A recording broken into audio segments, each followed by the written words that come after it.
The Independent Party of 47AC Aboy has unanimously decided to merge with the Nationalist Democratic Progressive Party (NDPP). The decision was formalized at a meeting held at Aboy headquarters, Mon District, in the presence of party leaders and members.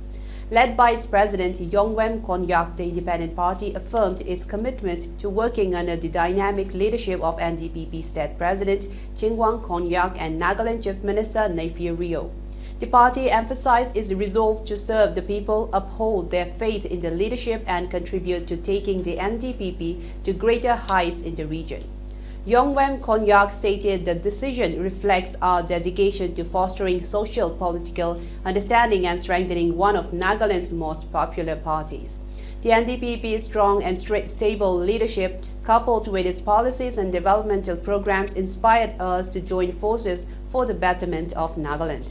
The merger marks the formation of NDPP 47AC Aboy, a move hailed as being in line with the people's aspirations for change and progress.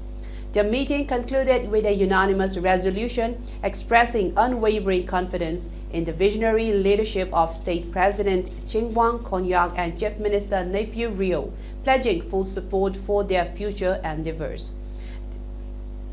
This development is expected to further consolidate the NDPP's position in Mon District, boosting its influence and capacity to drive development across Nagaland.